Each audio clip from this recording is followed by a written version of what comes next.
Actually এখন মানুষ না এখন খুব আত্মকেন্দ্রিক হয়ে গেছে, জানো। আত্মকেন্দ্রিক হওয়ার ফলে যেটা হয়েছে, এখন সবাই নিজেকে নিয়েই ব্যস্ত। মা আর মেয়ের সম্পর্ক, ভালোবাসা, অভিমান, দূরত্ব আর না বলা অনুভূতির গল্প নিয়েই তৈরি হচ্ছে নতুন বাংলা ছবি দূরত্ব। পরিচালক শ্যামল বসুর এই মনস্তাত্ত্বিক ছবিতে দীর্ঘ বিরতির পর আবারও বড় পর্দায় ফিরছেন বর্ষিয়ান অভিনেত্রী মাধবী মুখোপাধ্যায়। সম্প্রতি কলকাতার আহুজা ম্যানশনে সম্পন্ন হয়েছে ছবির গুরুত্বপূর্ণ অংশের শুটিং। মামের সম্পর্কের সূক্ষ্ম আবেগ, সময়ের সঙ্গে বদলে যাওয়া পারিবারিক সমীকরণ এবং সন্তানরা বড় হয়ে যাওয়ার পর মা বাবার একাকিত্ব, এই বিষয়গুলিকেই কেন্দ্র করে এগোবে ছবির গল্প।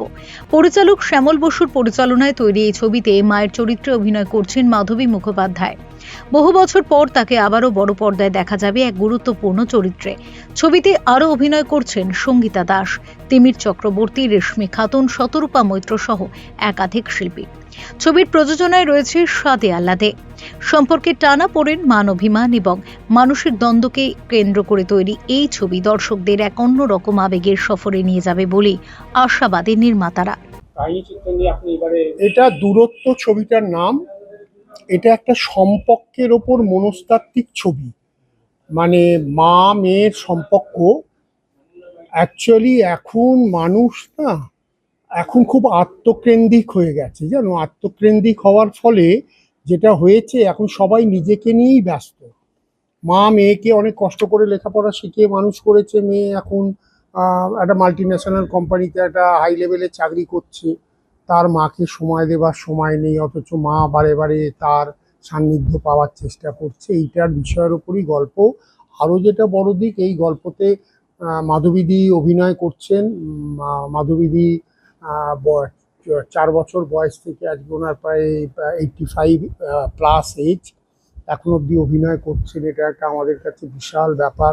এছাড়া বাংলা সিনেমার প্রায় আমার মতে যারা খুব বরেণ্য পরিচালক, সত্যজিৎ রায়, মৃণাল সেন, তপন সেনা, তরুণ মজুমদার, ঋত্বিক ঘটক, অজয় কর ইত্যাদি, এদের প্রত্যেকের ছবিতে উনি অভিনয় করেছেন। তো আমার ছবিতেও উনি অভিনয় করছেন, এটা আমার কাছে খুব একটা বড় সম্মানের ব্যাপার। এবং তার চেয়েও যেটা বড় ব্যাপার, সেটা হচ্ছে আমার এই গল্পের চরিত্রটা ওনার কাছে খুব পছন্দের মনে হয়েছে।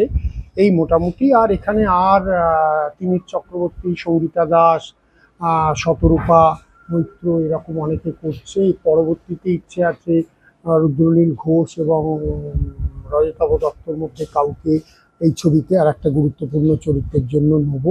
এই মোটা এখন অবধি ডিউরেশনটা আমি বলতে পারছি না। আমার গল্প অনুযায়ী 1 ঘন্টা, হয়তো পরবর্তীতে একটু বাড়লেও বাড়তে পারে।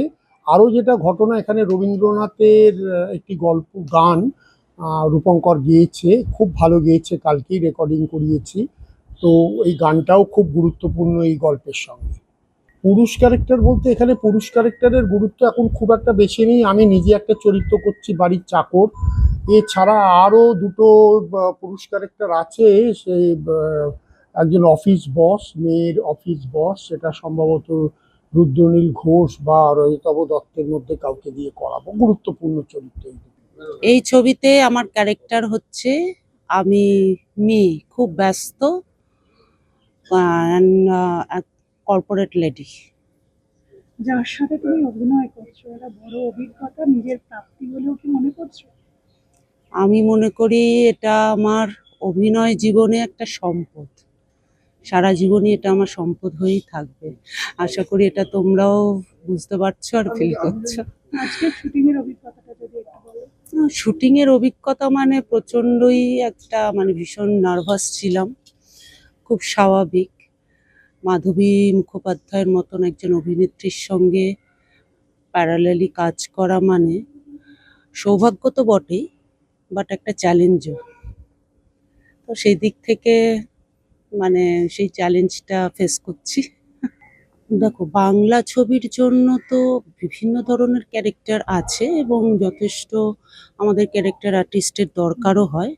তো যাদের ইচ্ছা আছে, এর একটা প্রসেস আছে, ওয়ে আছে, একটা স্ট্রাগল পিরিয়ডও আছে।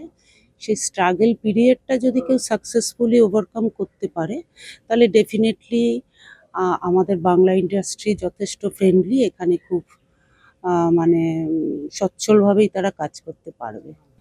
প্রতিদিন মানুষরা রাখবে না, তার থেকে না বলাই ভালো, বরঞ্চ ছবিটা দেখুন। ছবিটা দেখার এখন মানুষ খুব কমে গেছে। আপনারা আসুন, ছবি দেখুন, কেননা বাংলা ছবি এখন খুব খারাপ অবস্থা। কেন খারাপ অবস্থা সেটা যদি আপনারা সবাই জান, তাহলে কিন্তু আর খারাপ অবস্থা হয় না। আপনারা আসবেন, আর খুব আনন্দ পাবো তাহলে। আমরা আপনার অভিনয় দেখে ছোট থেকে বড় হয়েছি। তখন যখন অভিনয় করেছি তখন কিন্তু দর্শকরা এরকম ছিলেন না। প্রচুর ছবি হতো এবং প্রচুর যে ছবি হতো সেই ছবিতেই দর্শকরা আসতেন, দেখতেন, আনন্দ করতেন। কিন্তু এখন কি হয়েছে জানি না, তাদের মানসিকতা কি, কোন ছবি তাদের ভালো লাগবে সেটা তো বুঝতে পারি না। নানান রকমের ছবি হচ্ছে, একটা না একটা ছবি তো ভালো হবেই।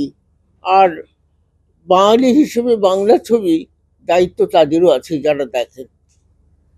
তো আপনারা যেন বাংলা ছবি দেখেন। অনেক কিছুই তো খরচা করেন, এটা না হয় ওইরকম ভাবেই একটা খরচা হলো, কিন্তু অনেক মানুষের বাংলা একটা ইন্ডাস্ট্রি, বাংলার ছবি যেটা আমাদের এখানে আছে, তো সেই ইন্ডাস্ট্রি বাঁচাবার জন্য আপনারা অন্তত ছবি দেখুন।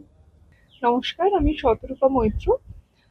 আর আমার এই ছবিতে অভিনয় করছি আমি যে চরিত্রে, সেই চরিত্রের নাম হচ্ছে নীরু।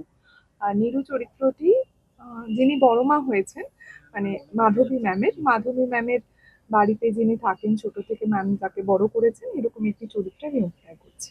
তোমাকে এর আগেও আমরা দেখেছি রক্তভেজে, সেই জায়গায় দাঁড়িয়ে আরো একটা পদক্ষেপ, মানে ক্রমান্বয়ে তুমি এগোচ্ছ। আহ, কি বলতে চাও, মানে অভিজ্ঞতাটা কেমন হচ্ছে? ভীষণ ভালো, খুবই ভালো, কারণ রক্তবীজ টুতে আমি অভিনয় করেছি এবং খুব কাছ থেকে দেখেছি ভিক্টর ব্যানার্জিকে, সীমা বিশ্বাস যিনি ম্যাম ছিলেন, খুব কাছ থেকে দেখেছি। আর এখানে আমি দেখছি মাধবী মুখোপাধ্যায় ম্যামকে, যার কাছ থেকে অনেক কিছু শিখতে পাচ্ছি, এত কাছ থেকে তাকে দেখছি।